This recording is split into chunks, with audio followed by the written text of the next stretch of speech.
下让我们共享今日主题：幸福守门，红火生生世世。其数栏目1097是微享节庆。以下让我们共享幸福守门文殊法教。大年初二放鞭炮、斗舞狮、敲锣打鼓，一切向外求。幸福不是向外抢得金钥匙，终不敌自己累世因果造作业力的投射。真幸福需要时时守门，严苛纠偏，持续正法久住。由时时发展成持续，方能提振能量，在大时代的洪流中学会检验生命实践功夫，据此开发人人本具的入定功夫，以利观心，避免小人为害。同步时时关心，持续关心，由点到面发展到正悟如如不动，空性寂灭的圆正菩提，则红红火火，生生世世，直到永恒。文殊法教严谨甚深的义理，务实的践行方法，完整的训练模式，帮助我人不再迷失过年、抢红包、命运荣辱等风花雪月、肤浅的命运之说。以下简介文殊洞中禅定功夫，以利时时关心，处处圆正无碍，再也不受任何时间空间所束缚。此事之故，文殊菩萨不仅是世尊之师，详见佛说放波经，更是诸菩萨证悟成佛最后的临门一脚。因此大乘本生心地观经云：三世觉母妙吉祥。逐渐文殊法教是众生终极幸福最强大的守门员。以下让我们共享入定观心，洞中持咒，洞中禅定。洞中持咒是文殊洞中禅的前行功夫，绝对重要。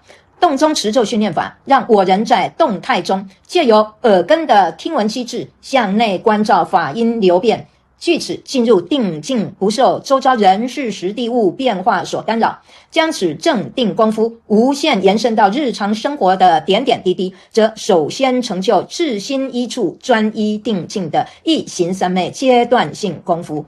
洞中持咒三口诀：心念而闻，念而无念，无念而念之简介如下。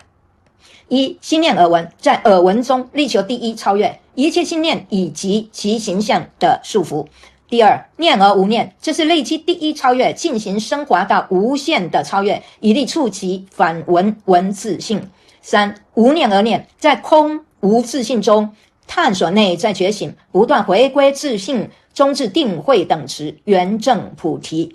文殊法教的洞中禅主张在各种动态的冲击中训练行者挑出共振频率，并且借由心定过滤其他的频率干扰波，让自己的心与宇宙的能量时时产生共振频率，据此260中处于禅定的境界。因此文殊洞中禅要求解脱上述洞中持咒的一行三昧定境，进入不思议的禅定境界，并且强调人人都能做得到，因为洞中禅定是人人本具的能力。我人因为业障深重，因而时时迷失在肤浅风花雪月的现象之中而不自知。因此文殊师利所说摩诃般若波罗蜜经云：我初发心欲入世定，而今思维实无心相而入三昧。如人学射，久习则巧，后虽无心，以久习故，渐发皆中。我亦如是，初学不思议三昧，细心一缘，若久习成就，更无心想，恒与定具。这句经文的教导重点在于直觉思维 intuitive thought 所衍生的思维升华 thought sublimation， 这是一行三昧与不思议三昧最大的分水岭，也是圣贤每堂教学必定始于直觉思维的主因。以下共享圣贤结论：入定观心，确保红火。确保我人红红火火、生生世世的两大秘辛是入定观心，以杜绝迷失风花雪月的恶业，同步由心的觉醒证悟空性的终极本质，这就是终极幸福的本来面目。因此维摩诘经云：先当入定观持人心，然后说法，终至圆正菩提。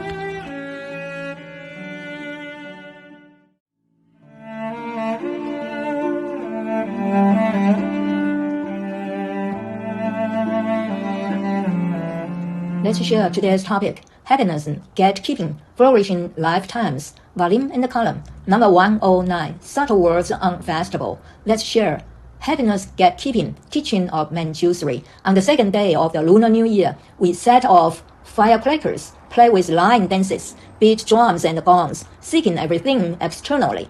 Happiness is not about obtaining a golden key from outside. Ultimately, it cannot surpass the consequences of one's own accumulated actions and the projection of karma.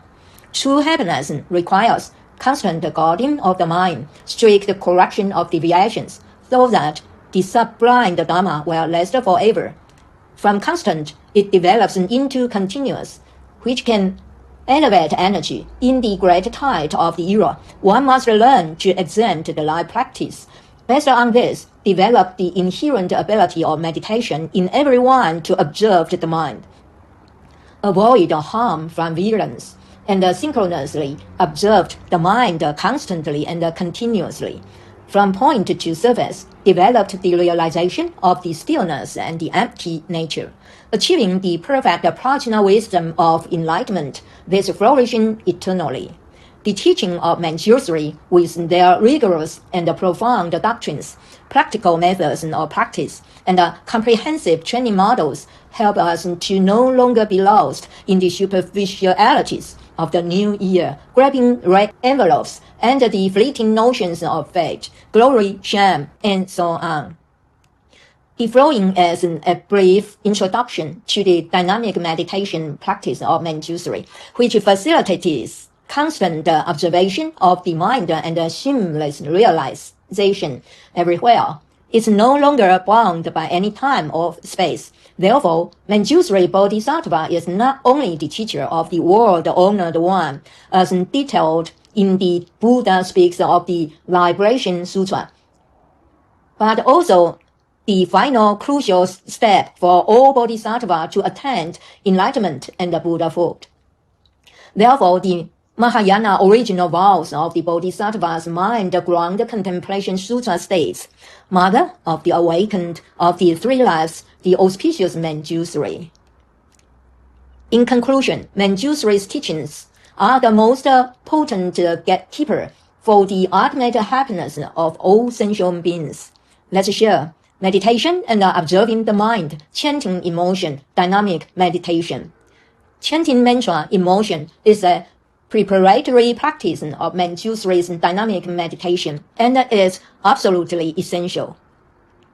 The chanting method of chanting emotion allows us to, through the auditory mechanism, inwardly observe the flow of Dharma sounds while in motion, thereby entering a state of meditation without being disturbed by changes in people, events, times, places, or things around us.